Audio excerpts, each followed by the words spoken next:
Alright, magandang Martes ng hapon sa ating lahat. Ako po si Lord De Vera. And I'm Pauline Verzosa. We're on until 3 p.m. Kaya dyan lang po kayo. And without further ado, it's time to take flight because the sun is shining bright. Habang walang bagyo, it's time for Afternoon Delight.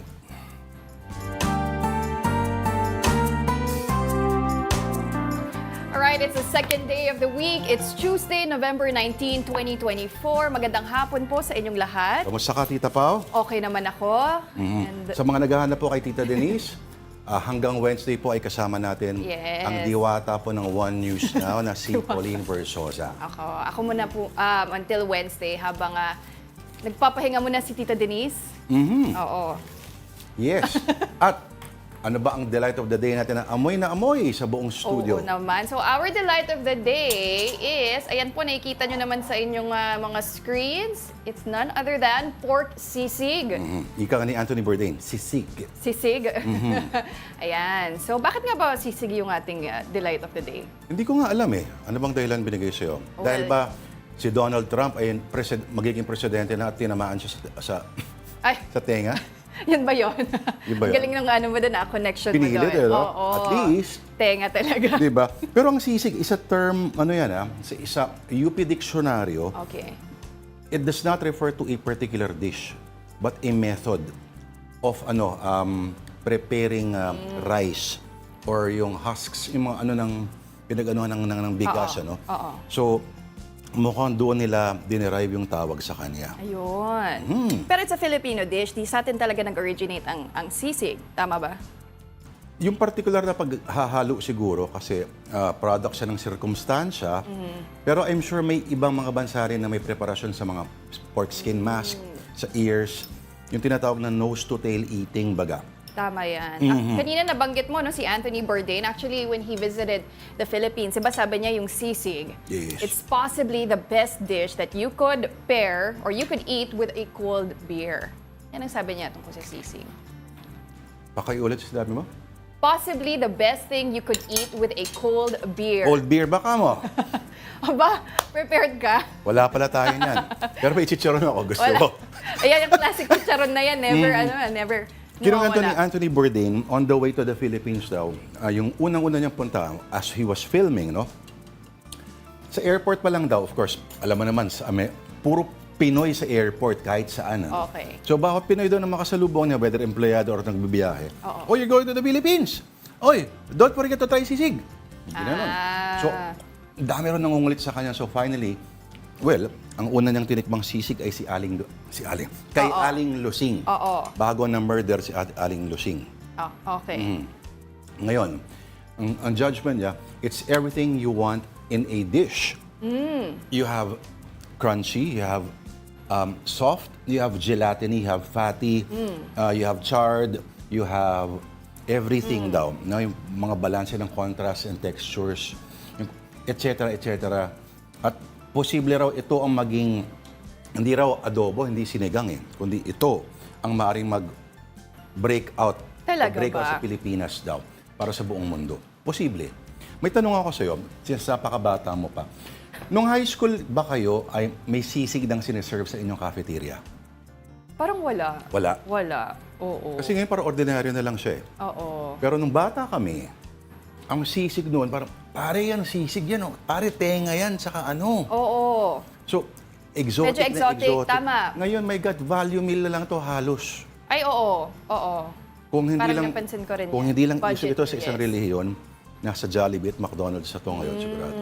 That's true. Pero tama ka, no? Parang exotic nga when you think about it. Oo. Na it's the ear, di ba? Ear ng baboy. And yung mask, yung skin, Oo, yung... sa harap, pisngi. Pero Yan. may ibang variations na rin ng sisig. Merong tuna sisig, may Ay, bangus, oo. di ba? Merong ibang sangkap Yes. na rin. So, seafood, ganyan. So, nag-evolve May na bango rin. sisig nga Tofu sisig, masarap din. Tapos, meron ding mga list, top 10 restaurants, top 10 sisig. So, maganda siguro i-ano din yun. Ano ba yung number one? Nakalimutan ko na yung Yung number spot, one. hello sa mga taga-spot. Sila yung mahilig maglista ng mga ganyan Oo. At Ikaw ba, ano bang sisig gusto mo? Yung crunchy o yung medyo maraming ang weird nga sahog? kasi ngayon ko lang naalala. Nagsisig pala ako kagabi. Uy, ako rin. Hindi nga. Nagsisig din ako Sa kagabi. isang lugar sa Marikina. na unang-una siya sa menu nila. Okay. Tinry ko. Anong klaseng sisig na try mo? Crunchy pork sisig. Yung crunchy. Yes, yes. Ito, may crunchy sa ibabaw, pero ibaba, macartilage talaga siya. Medyo classic. Ang hinahanap ko lang ng lasa niya, at least yung cartilage, dumaan sa uling. Okay. May nagagawa yan at may bango talaga siyang nai-impart Yun. na hindi kayang ilagay ng kahit anong mga condiments. Oo. Ikaw, anong ritual mo pag nagsisisig ka? May kalamansi ka ba? May Heavy on the kalamansi. kalamansi ka, gaano karaming sili? Ay, hindi kasi ako nagsisili dahil hindi ako mahilig sa maanghang. Pero ang maganda sa sisig na gusto ko is egg. May minimix na egg. May utak? Wala. O may mayonnaise? Wala. May mayonnaise, oo. Masarap din Mas yung gusto may mo yung ganun? mayonnaise. Once upon a time yung mayonnaise, na hanggang na-discover ng marami, na mas mahal pala umorder ng utak kaysa sa mayonnaise. Kaya mayonnaise lang ginamit. Oo, maganda Diba? nga naman How much yun. brain matter can you get from a pig, di ba? Oo. Yun. So, again, makikita natin na malamang may value meal na yan balang araw. Oo Sa naman. ilang mga fast food chains. May sisig pizza na nga ito pa pala. Diba? Sa Army Navy, yung sisig tacos nila. Ayun, oo. Meron na nga rin, nauso na rin yung mga sisig tacos. Pagkatapos nun, ayoko nang kumain ng iba pang sisig. Yeah, Ibang tacos. Oo, tama yan. Kasi halos malapit din sa Mexican tacos. Ganon din naman Actually, yung sisig kasi ano yan sa panlasa ng Pinoy. So curious ako, if you're a foreigner, ano yung unang opinion ba, I guess, or ano nila, panlasa nila dun sa sisig? Si Anthony Bourdain, I guess, because he's a food critic naman din talaga, sanay siya kumain ng mga exotic. Pero yung mga, I think, Teka na, yung ibang kay Susan Hamadi Na-distract ako At sa tattoo ni Susan Hamadi. Kasi hindi lahat willing naman when you say it's the ear of a pig, di ba? Medyo Nako, intimidate na sila doon. sa mga batang nanonood ngayon, okay, nandidiri kayo kunyari sa sisig dahil tenga-tenga. Kung alam nila what goes into your hot dog, into the making of your hot dogs. Nadama yung hotdog. Yes. Nako, hindi lang pork matters ang nandun. Ganun ba? Yes. Clue, Oh. nangangarera sila. Nangangarera? Yes. Ano Yung to? hayop. Di ba? Parang ayoko na alamin. Si Alright, hotdog. pero yan ang ating delight of the day, pork sisig. But for now, it's time to see Matikman na. some stories on social media. Sige, habang kumakain muna si Lord Jan. Ito po on BBC. Incoming U.S. President Donald Trump vows to use American military for mass deportations. So gagamit na daw siya ng militar. Ito, may note tayo. Bakit tuwing ikaw nandito, lagi may Donald Trump na issues? Ganun ba? Hindi, very relevant naman kasi yan. Kaka-elect, Ikaw yung kakanalo nandito ng- noon, nung binaril si Trump, Oo nga. yung attempted Oo. pagbabaril. Oo. Mga July yun, di ba? Debate ng dalawang matanda, ikaw rin nandito Nasasakto talaga. Ano kaya meron sa'yo? Bakit na-attract Ganun may ba? ganung energy? Okay. Pero ito, note lang po, no, since Trump plans to use nga itong military assistance in his mass deportation in the US, ang sabi naman ni Philippine Ambassador to the US na si Babe Romualdez, meron ngang 250,000 to 350,000 undocumented Filipinos. So mukhang maapektuhan sila kung matuloy nga itong mass deportation. Nako, alam mo, marami nagtataka kung paano ito mangyayari, Tita Pao. Kasi, of course, undocumented niya. Pero ang estimate nila, nasa 20 million daw ang undocumented All in illegal all. immigrants. Well, yun lang super estimate na yan sa Amerika. Tapos, ang pinaplano raw ni Trump, you have to remember, hindi lang Senado, kundi pati House of Representatives ay Republican-controlled. So, ang plano raw ni Trump ay, maliban sa kukuha ko ng beer sana dahil bagay dito, Oo. magde-declare siya ng state of national emergency so Yan. Congress can approve a budget. This goes by the billions, of course, per year, per year. At siguro, seryoso raw si Trump dahil, of course, parts ito ng kampanya niya para ipakita na, well, he walks the talk, ika nga. At, ang, of course, hindi lang yung Immigration Bureau, yung ICE ang gagamitin dito, no? Yes. Enforcement. Kundi, pati again, the assets of the American military. Pero, National my God, Guard. isipin mo, National Guard, everyone, Hindi naman to bago, may ganyang attempt noong 1954. It's called Operation Wetback. Isipin nyo, a wetback is a slur against Mexicans kasi yung mga napupunta raw sa Amerika ay nilalangoy daw yung Rio Grande River.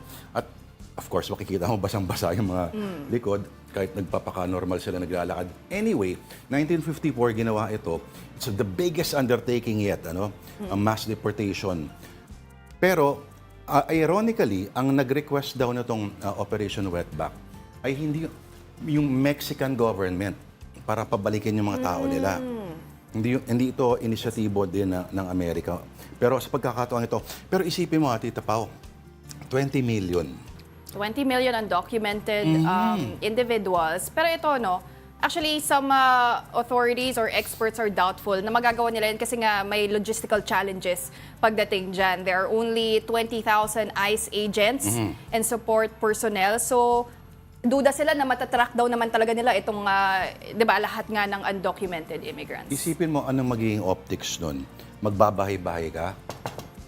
Well, isang style daw dyan, tatrack mo muna ang mga may criminal records. Puntahan sa bahay, kasi malamang sa malamang, may ginagawa pa rin kalokohan yung mga yun. So pupuntahan mo rin sa bahay, tapos mula doon ay susuyurin mo. Pero alam mo, yung optics ito, ang ginagamit kasi ni Trump na term dito is Biden's invasion, to reverse the invasion. So may negatibong, parang nagtatry magano ng galit, invasion ng mga taong ito, na kumbaga may pananadya na magkalat, maghasit ng lagim itong mga tao sa labas. Isipin mo yung paano mo ititreat ito, ba? Mga may pamilya na. Sabihin natin, illegal immigrant talaga. Ano yung itsura nun pag pinaghihiwalay mo, halimbawa, kung yung mga anak na maliliit, halimbawa, yung mga anak ay, sabihin natin, Toddlers. may may papeles kahit pa paano. Ihiwalay mo yung mga magulang na walang papeles. Anong magiging itsura niyan sa mundo? Pero mukhang hindi concern yan kasi ilang Latino voters, Black voters, mga Pinoy, mga tiyuhin mo, bumoto kay Trump. At isipin mo yung massive undertaking na ganito, Tita Pao, pakita ko lang kung gaano kalaki ang Pilipinas, ang Amerika compared sa Pilipinas. Actual para may comparison lang tayo. Kung tutuusin mo, kasing laki lang halos data natin ng California kung walang walang mga dagat-dagat. Ganyan. Si Alice Go nga, hindi natin mahanap dito lang yan, Ayun. Ganun pa kalaki yan. So spread all over the map daw So makikita mo ganun. Pero actually, nung unang administration ni Trump, may nakita tayong report na around 1.5 million people were deported from both the border and the U.S. interior. So 1.5 million yon nung unang term niya. And interestingly, actually nung Biden administration, 1.1 million daw ang na-deport din. So 1.5M versus 1.1M, hindi naman masyadong nagkakalayo. So we'll see if itutuloy nga ni Trump yung kanyang mass deportation under his second term as a U.S. President. While still on Trump, pakita lang natin, ito ngayon ang Trump posse. Trump posse. Posse, yeah. Kasi, ito, mukhang nawala na raw sa outside ako lang na si J.D. Vance. Hindi siya kasama. Sino ba yun? Ayan. Ito. Ayan.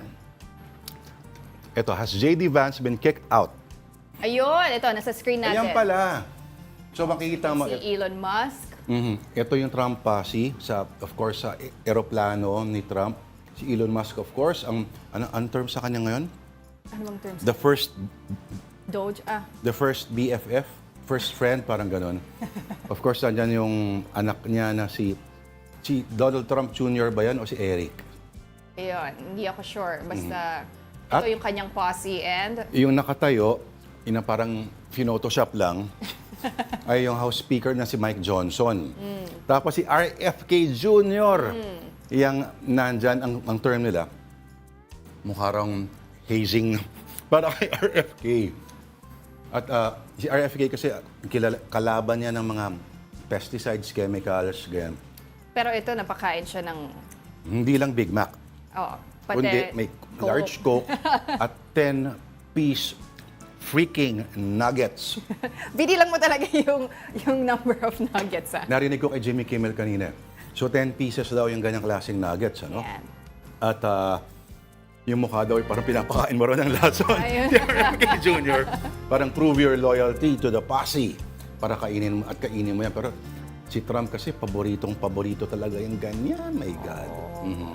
Okay, ito, move on naman tayo to our next story on social media. On onenews.ph, the DSWD plans on using dogs for therapy. Ay, salamat. Finally. Some good news naman and heartwarming stories. Pero may tanong ako, Tita Pau. Ang ginagamit ba nila ay mga aspin? Yes, rescues actually yung iba sa kanila, no, from PAWS or yung Philippine Animal Welfare Society. So I think that's a really great program, ano, kasi yung mga rescues din ng PAWS naghahanap ng bagong home, tahanan, 'di ba? So why not work together with the DSWD to provide therapy for those in need of assistance. Nga. Doctor dogs daw ang tawag nila. Doctor dogs, support Ngayon, itong mga dogs. doctor dogs na to ay walang ibang gagawin kundi Magpa-cute. kaya mahalin sila. Mahalin sila. So, cute. Oo. It's a great concept, ano. Correct. Ako, dyan, very, I support it and napakaganda na because dogs are really therapeutic nga naman. Iba yung nabibigay nilang saya, eh. Di ba? Ikaw may dogs ka. Nako, Parang anak mo na rin sila, di ba? mukha sila mga map sa gabi. Dahil mga itim Lasa lahat. Mga itim at minsan may maaapakan ka, hindi mo akalain kasi kala mo anino. No? Mukha sila they are shadow dogs. But they're the greatest dogs in the world. At alam mo ba na may paraan daw itong mga aso na ma-sense kung ang kanilang mga humans ay may problema. Naniniwala ka ba dyan? Oo, naniniwala ako doon. Pag malungkot ka, di ba, parang mas magiging malambing yung dog mo or mas hihiga siya sa'yo. Ako, ganun yung aso ko eh. Oo. Yung sa'yo ba hindi? Kung kailan ka nabibwisit, Mas doon ka pa niya iniinis ka ba? bibwisitin. Patulog ka na, hihingi pa ng treats. Hindi pa nakontento doon sa binigay mo kanina. Isa lang yun. Pag nagising na naman yung isa, may isa pang lalapit. So, lahat sila magsusunuran. Anyway, di ako maangal. No? Sabi ni Gandhi, masusukat mo raw ang pagka-human ng isang sibilisasyon by how they treat their animals and correct. their prisoners. Correct. Doctor Dog. So, sinubukan nila sa isang training school for girls sa Mandaluyong na sila ay mga victim survivors kasi ng abuso, exploitation. At merong dalawang klaseng tao sa mundo. No? May isa, for some reason, ayaw sa aso dahil may trauma somewhere earlier in their lives. Okay. Baka nakagat o may nakita nakagat at takot sa aso. Or ang worry nila, pag dinala mo sa bahay nila yung aw-aw mo, ay jebs agad yon. May mga ganun, seryoso. May isa naman, makakita lang ng aso, makikipagyakapan agad sa aso. I think you know where I fall, which category I fall in. Alin? Pangalawa? Pangalawa. May muntik na akong iuwi dating, ilayo niyo yung aso niyo sa akin. Ayan. So sana umano pa tong program ng DSWD, no? Lumago pa. And they can cater to more individuals. Paano naman kaya yung, aminin natin to, Pao, may mga asong hindi talaga cute. Ganun ba? Oo. Parang mga babies yan eh. All babies are cute. Nasabi lang nila yan. Alam natin na may mga baby na mukhang on his third divorce na yung itsura. Diba? Yung mukhang problema agad aso sa buhay. naman, Sa aso may mga ganun din. Ang ilalabas lang ba nila ay mga cute lamang na aso? Hindi. Paano yung kamukha ng the ugliest dog in the world? Yung ugliest dog in the world. Alam mo, ako kasi, all dogs are inherently good. So, mas tinitignan ko yung nila, yung sa loob nila. Wow, parang pang Miss Universe na sagutin, no? Pero what's inside, kahit naman yung exterior nila, hindi yung traditionally cute, di ba, na mga fluffy, ganyan. Kahit yung aspin, pag nakita mo sa mata nila, yung goodness nung, nila, personality, parang ganun. Representing Quezon City, Paul Versosa. Pero, no, honestly, dogs are inherently good, di ba? And sometimes when dogs are a bit aggressive, that's because they went through a lot of trauma siguro or nagkaroon sila ng bad experience with humans, no? So, walang masamang dog actually. Ano nga ba yung Naniniwala paborito ng mga gangster? Yung pinangsasabong nila? Yung mga Rottweiler ba yun? Oh, Rottweiler. Super gentle pala daw yung mga aso yun. Yes. Naging ganun lang sila kasi pinapag-away sila. Yes, yung mga a-holes na ito, ginugutom, ginagalit. Kaya nga naman maging aggressive yun. Eh nagkataon lang, meron silang jaws of death. So even yung mga rescues, di ba, pag i-try mong i-rescue, minsan mangangagat sila or mag-growl sila. That's because nga, may ibang matao, sinisipa sila. Grabe na yung pinagdaanan nila. Kaya ganun yung behavior nila. At ito pa, no, Tita Pao. Alam mo, niloko lang, nagbibiro lang ako of course, naniniwala ko na lahat ng aso ay cute. Pero, meron lang mga aso na hindi mukhang cute kasi napababayaan. Yun. Yung mga aso, yung mga nakakalat sa kali. Of course, syempre puro ano na yun, mga fleas, puro garapata at kung ano na nangyayari sa kanila. Pero, hayaan mo silang maalagaan, pakainin na maayos. Pag lumago yung mga ano nun, sobrang gaganda niya mga yan. Yes, tama yan. So hopefully this also calls for more, ano 'di ba, yung alagaan natin yung mga hayop, mga aso, and kasi yan, they could also be put to good use. Okay, move on naman tayo to our next story on the Philippine Star via Life. The Marcos administration is urging state agencies to avoid lavish Christmas celebrations in the aftermath of multiple storms. Ayan, so wala munang bonggang Christmas party para sa mga government agencies ngayong Pasko. Bawal hindi naman sa bawal, pero they're being urged kasi nga naman, it's better to use siguro yung funds, pang tulong na lang, pang donate. Kasi nga sunod-sunod na yung mga bagyo dito sa bansa. Ganun din dapat sa mga inaanak. Mga regalo sa inaanak, no? Unless na bagyo yung inaanak, okay lang. Oo, tama. Pero yung mga inaanak na hindi naman kailangan. Ganun ba? Oo, dapat pala yung budget ng mga regalo, pang ano na lang, no? Pang donate din. Seryoso, magbibigay ka na ng isang laruan. Makakalimutan na nila yan after 6 months. Nadamay pa yung mga inaanak Yes. Pero, agree ako dyan, ha? Oo. Yung control the lavishness. Pero sa oras na may makita tayong, alam mo nang pumarty itong mga to. Oo. May isa lang dyan na may bandang inimbitahan pala. Ayun lang. So, hopefully, no, mas we get to help our kababayan, lalo na itong panahon ng kalamidad. Sunod-sunod nga yan, affected dyan over 495,000 families. So, grabe At hindi pa tapos ang taon, Tita Pao. Alam natin yan na marami talaga ngayon na, ngayon pa lamang, ay hindi na maganda yung Pasko. Dahil sa nangyari sa kanila. And it will take time for them to, survive the trauma, kumbaga. At alam ba, may mga negosyo silang nasira o kabuhayan dahil sa bagyo. Sira na yung Pasko agad nila. Typhoon fatigue nga rin yung tawag dyan, ano? Pero ito po, mawala na ang Christmas party, wag lang ang Noche Buena. Tradisyon na kasi yan para sa mga Pilipino at ang maraming mamimili, idadaos pa rin daw ang salo-salong ito kahit mahal na po ang bilihin. Ito ang report ni Mobile Journal, Evan Tarinque. Para sa akin, kung ano lang yung kaya ng budget, katulad ng, ayan nga, spaghetti, pansit. Usually naman, ang importante meron para sa mga bata. Pasta, kasi yun ang gusto nila, chicken. Hindi raw kumpleto ang Paskong Pinoy kung walang ni kaunting pagkasaluhan sa Noche Buena. Pero ngayon nagtaas ang presyo niyan. Maghahanda pa kaya si Juan? Tila bad timing sa maraming Pinoy ang ibinalita ng DTI. Kung kailan kasi sunod-sunod ang bagyo, saka pa sumabay ang pagtaas ng presyo ng Noche Buena products.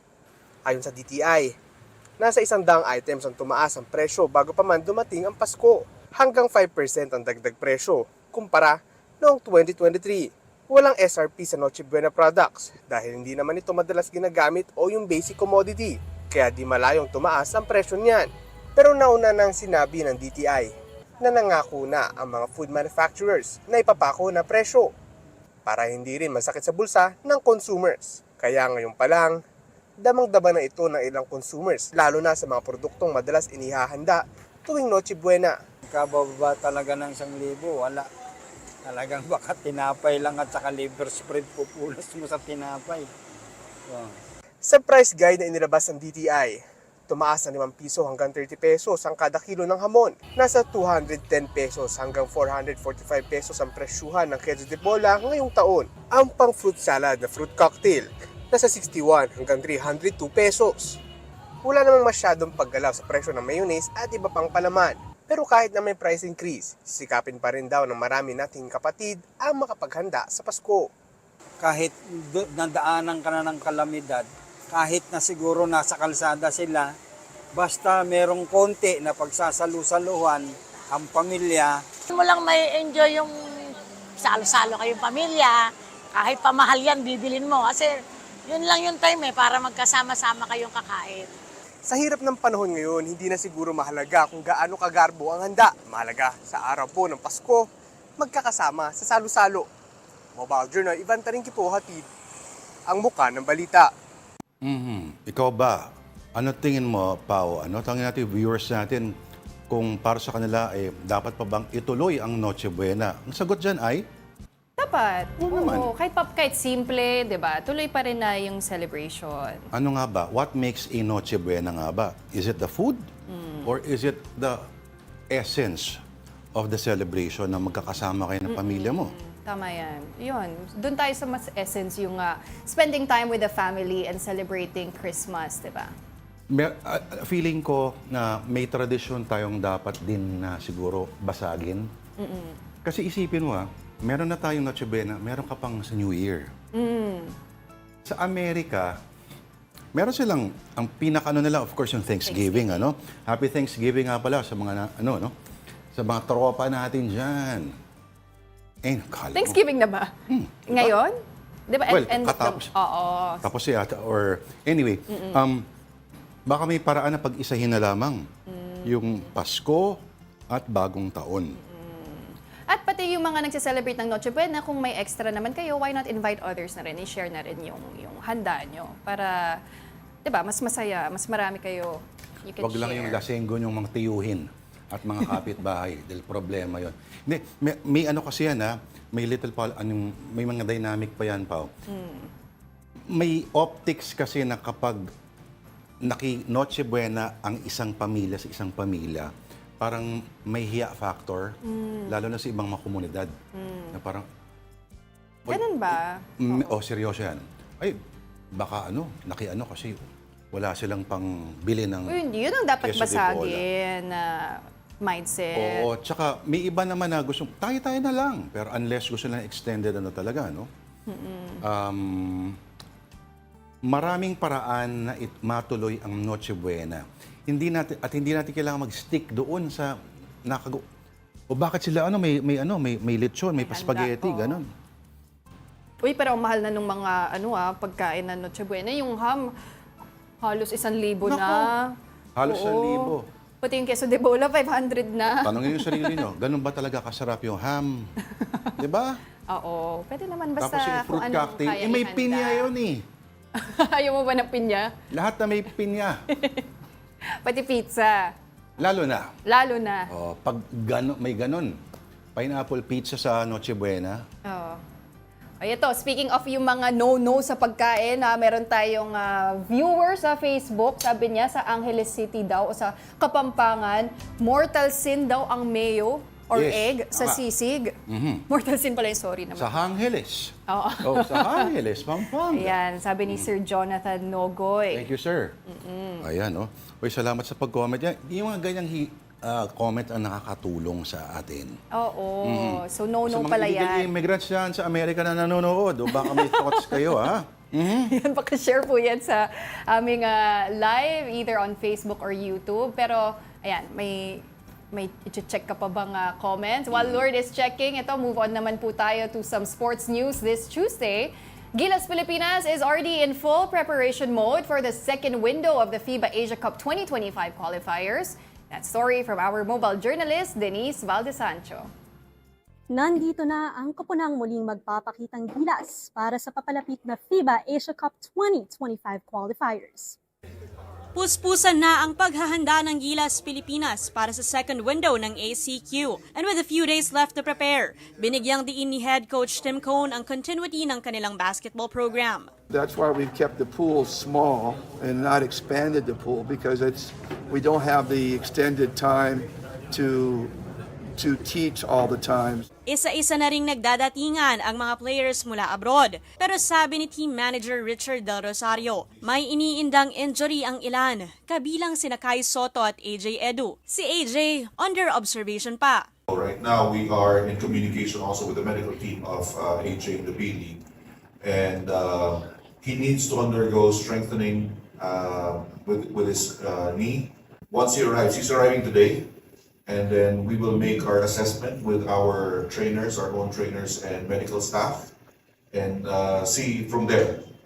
Samantalang si Kai Soto naman, under ng concussion protocol ng B-League, pero magiging available sa game time kapag nakumpleto yan. Nagbabalik din si former Ateneo superstar Ange Kwame bilang isa sa naturalized players. Pero We can only play one naturalized player at a time. So the only person that he could play in place of is Justin Brownman. So Ange is very important to us, and we need him there so he can be ready to step in immediately if necessary. all set na ang Team Pilipinas para sa kanilang training camp bukas in preparation for the big day na gaganapin sa Mall of Asia Arena. Will the winning streak continue? Abangan natin yan sa papalapit na laban ng Gilas Pilipinas kontra New Zealand this November 21. Samantalang makakaharap naman nila ang Hong Kong sa November 24. Mobile journalist Denise Valdesancho po, hatid ang mukha ng balita. Alright, time out muna. Marami pa kaming kwento sa inyo. Magbabalik po ang Afternoon Delight.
Nagbabalik po ang Afternoon Delight dito po sa One News. Ako po si Lord De Vera, kasama po si Pauline Versosa ng One News Now.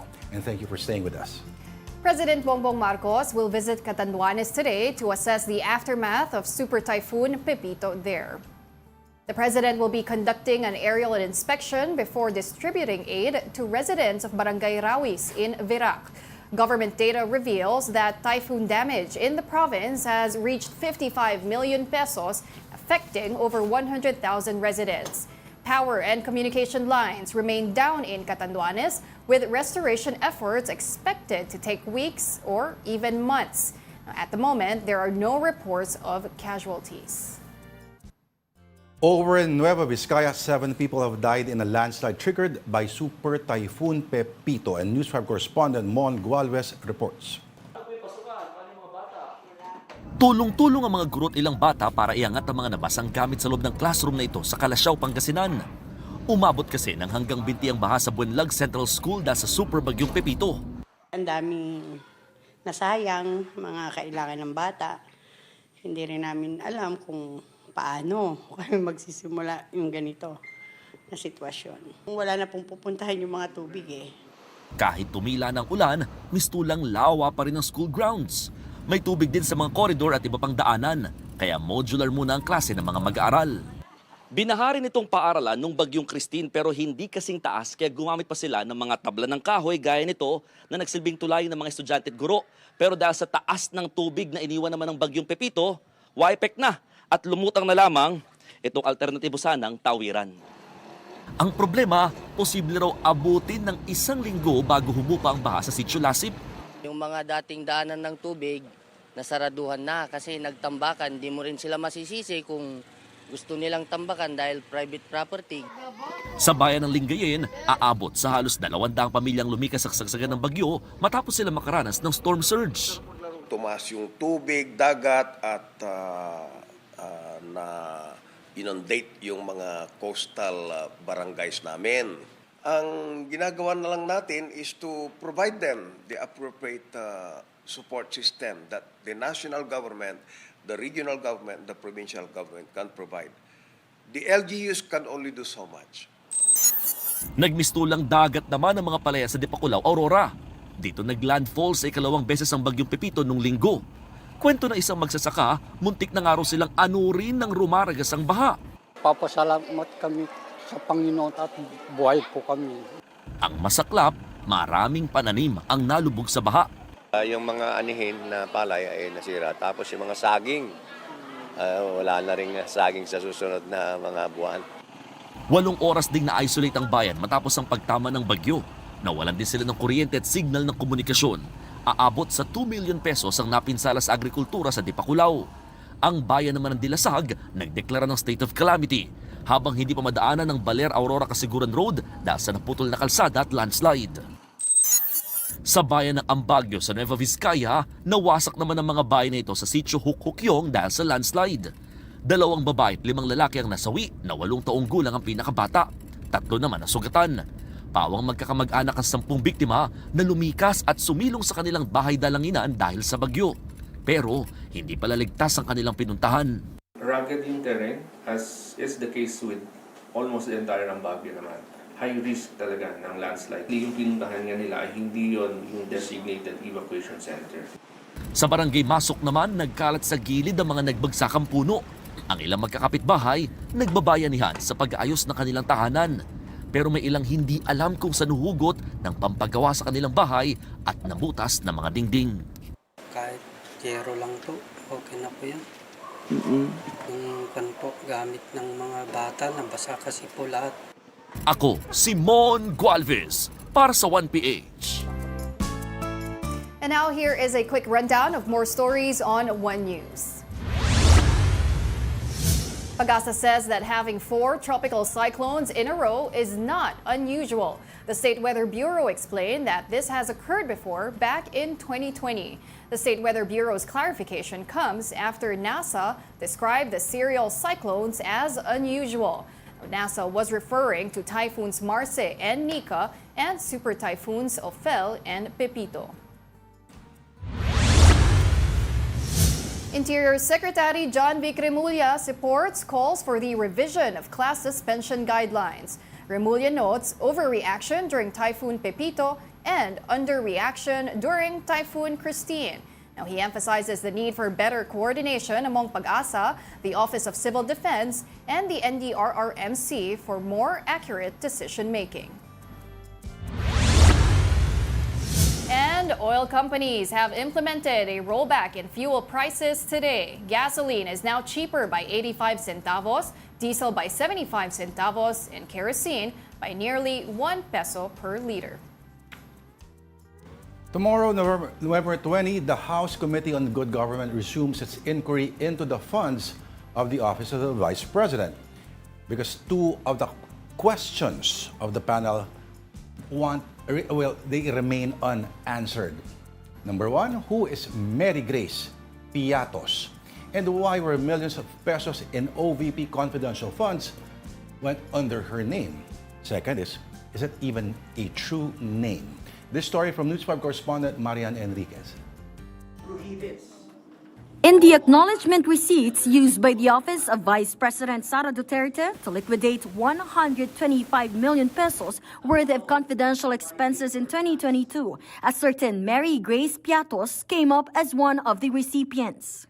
Question is she a real person? And at the last hearing of the House Committee on Good Government, congressmen made clear their doubts. And so they've put up a 1 million peso reward to be given to anybody who will be able to shed light on who Mary Grace Piatos really is.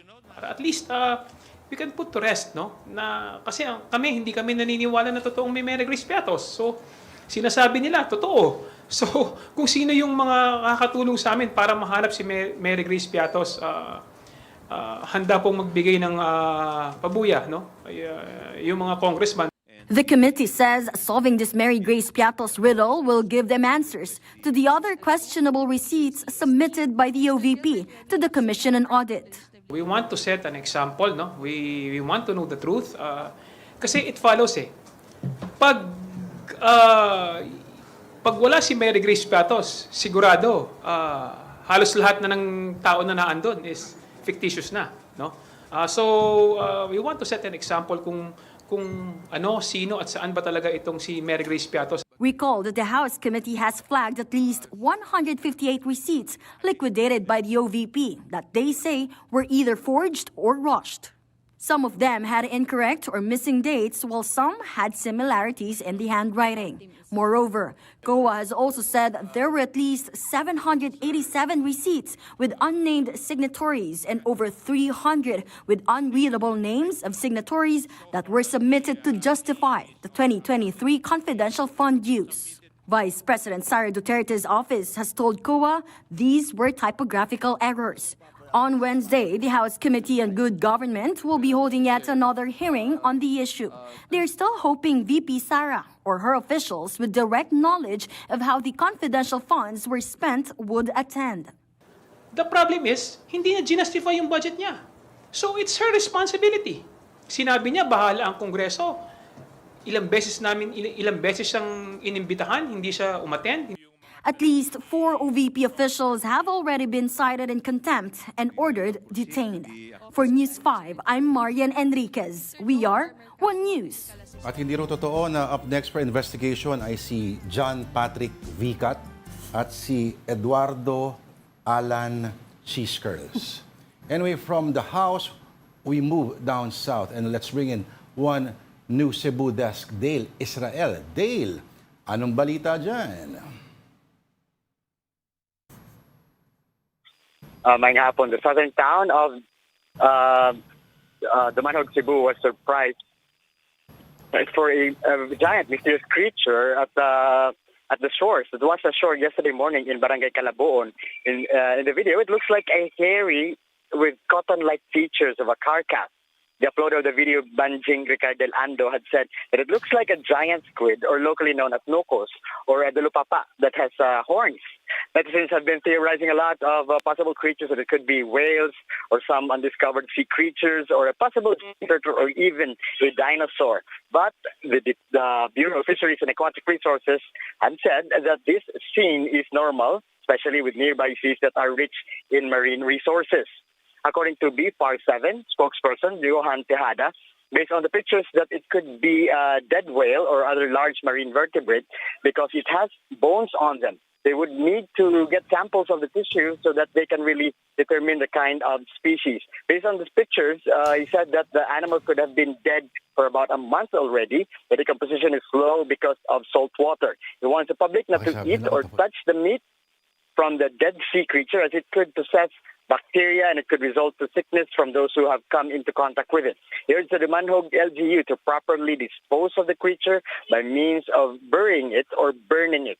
Meanwhile, also yesterday, Lord and Denise, the provinces of Cebu and Bohol have reached a cooperation as the remaining provinces of Central Visayas and coined the term Sugbohol from the word Sugbo, or the old name of Cebu and Bohol. The historic joint special session of the provincial board of the provinces of both provinces have agreed to come up with a sisterhood agreement. Both Governor Gwen Garcia of Cebu and Governor Aris Amentado said or promised to make Central Visayas the economic and tourism powerhouse of the Visayas and even the entire country. According to Garcia, the people is his best asset, with 5.5 million residents in Bohol, in Cebu, and 1.5 million population in Bohol. Both tourism and Cebu's industries will make a good combination to make it a powerhouse with a current combined income of 1.1 trillion pesos annually. Back to you guys. All right, maraming salamat. That was One News Cebu Desk, Dale Israel, and Dale is also the editor of The Freeman. Right, you're still watching Afternoon Delight dito po sa One News, but it's time for another breather. We'll be right back. President Joe Biden has decided to loosen restrictions on how Ukraine can use American-provided long-range weapons against Russia. This comes at a really critical point in the war. Right now, about 10 to 12,000 North Korean troops have joined the Russian fight against Ukraine in the Kursk region of Russia. Now, the Ukrainians have been begging for this loosening of restrictions for quite some time, but Biden has been reluctant because he's afraid of escalating the war against Russia. Already the Russians have said that this move that the White House hasn't confirmed publicly would be like throwing oil on fire. But right now is an important time. With just 60 days left in the administration, Biden is trying to throw everything he can to help the Ukrainians in this war because he doesn't know what comes next with the Donald Trump administration.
November 19th, 1863. 77 years ago, our fathers brought forth on this continent a new nation. During the American Civil War, President Abraham Lincoln delivers what becomes known as the Gettysburg Address. He speaks at the dedication of a national cemetery in Pennsylvania, on the site of one of the war's major battles just months earlier. 1977. A step toward peace in the Middle East, as Egypt's President Anwar Sadat becomes the first Arab leader to visit Israel. 2 years later, Israel and Egypt sign a peace treaty, months after President Jimmy Carter helps broker the Camp David Accords in the United States. 1959. This is the Edsel, unlike any other car you've ever seen. Ford halts production of the unpopular Edsel after the model's massive flop with America's car shopping public. 1905.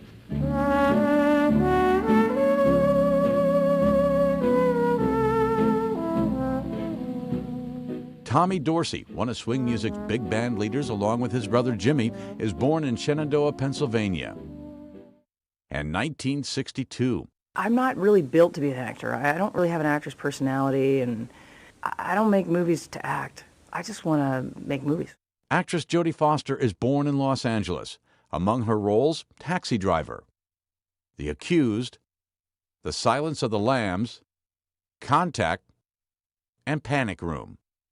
Today in History, November 19th. Tim McGuire, The Associated Press. And we're back. You're still watching Afternoon Delight here on One News. I'm Pauline Verzosa. Lord De Vera po ang inyong lingkod. All right, MQuest Ventures gives a sneak peek into the much-anticipated movie comeback of Bossing Vic Soto in The Kingdom.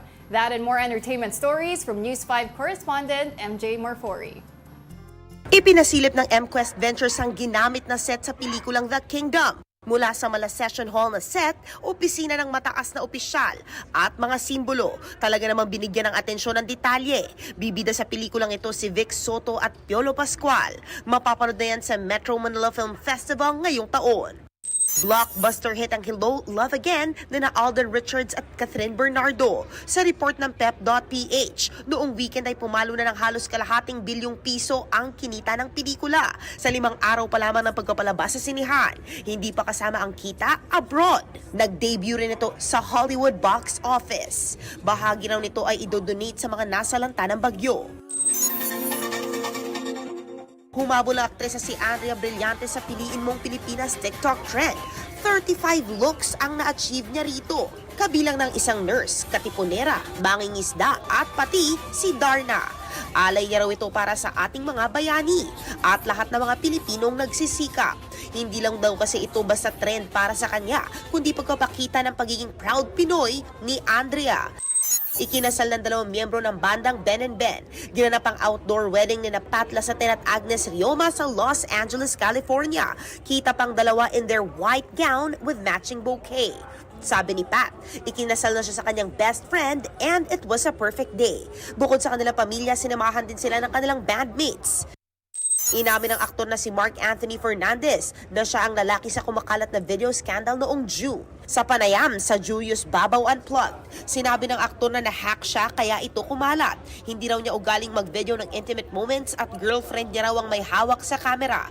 Matapos kumalat ang scandal, pinili na lang daw ni Mark Anthony ang manahimik. At para sa mga naghahanap ng kwarto o apartment, hindi sex scandal dyan, ha? Today's I Saw the Signs is for you.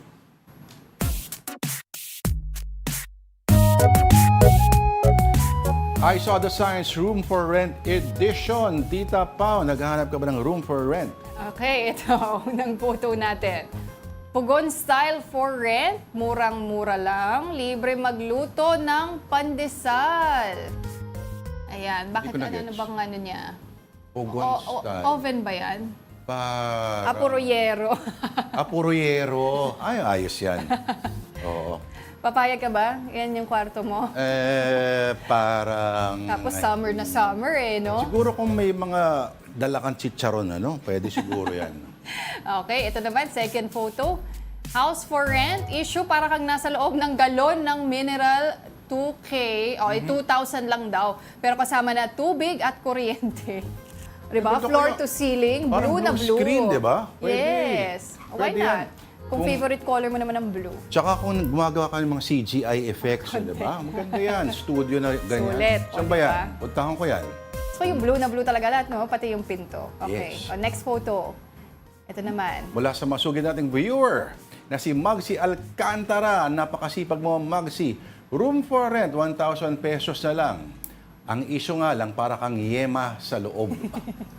May cellophane. Hindi ko na-get. Parang pink na pink. Diba ang Yema, ganyan yung wrapper niya. Parang pink na cellophane. So, Nilagyan nila ng cellophane, ng plastic. parang oo. Bakit kaya? Ito naman, pink. Parang murder scene eh. Di ba? Next. Ayan. Ito Told me naman. it's a single bedroom with an attached bathroom. Well, was he lying? O, diba, Wasn't napaka-convenient naman. Pagbaba mo pa lang ng kama mo, yan, may bathtub ka pa. Ganda, di ba? Pwede. Diba? Pag pagod ka, di ba? Diyan ka na lang matulog. Oo, at least meron kang private bathroom. Hindi sharing, hindi common. May alam akong ganyang lugar eh. Ano? Okay, not for Not for public consumption. not for public information. consumption. All right, if you've seen the signs, do send them to us at afternoondelightON@gmail.com. Padala niyo po yan para ma-feature namin dito po sa Afternoon Delight. Oo, binabati ko yung tatay ko. Tay, get well soon. Sana okay yung check-up mo. po. At siya po si Pauline. Sino yung kasama mo lagi? Nakakalimutan niya lagi yung mga pangalan ng mga kasama ko eh. Yan. O tay, ako si Lord de Vera ha. Baka naman. Anak mo ako, baka makalimutan mo. So, minsan may mga ganyan siya eh. Okay, Cesar Carino, mawala ng Christmas party, wag lang ang Afternoon Delight. Yun, of course. Love you, Cesar Carino. Of course. Pilipinas, dalhin si Tita Pau at si Tita Denise sa safe house. Ayan. Taping kami nung Friday. Oo nga Pero daw. wala pa si Tita Pau.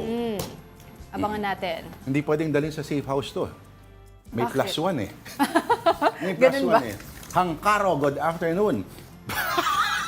Oh, eh. Pangalan niya. Bakit? Pangalan ko.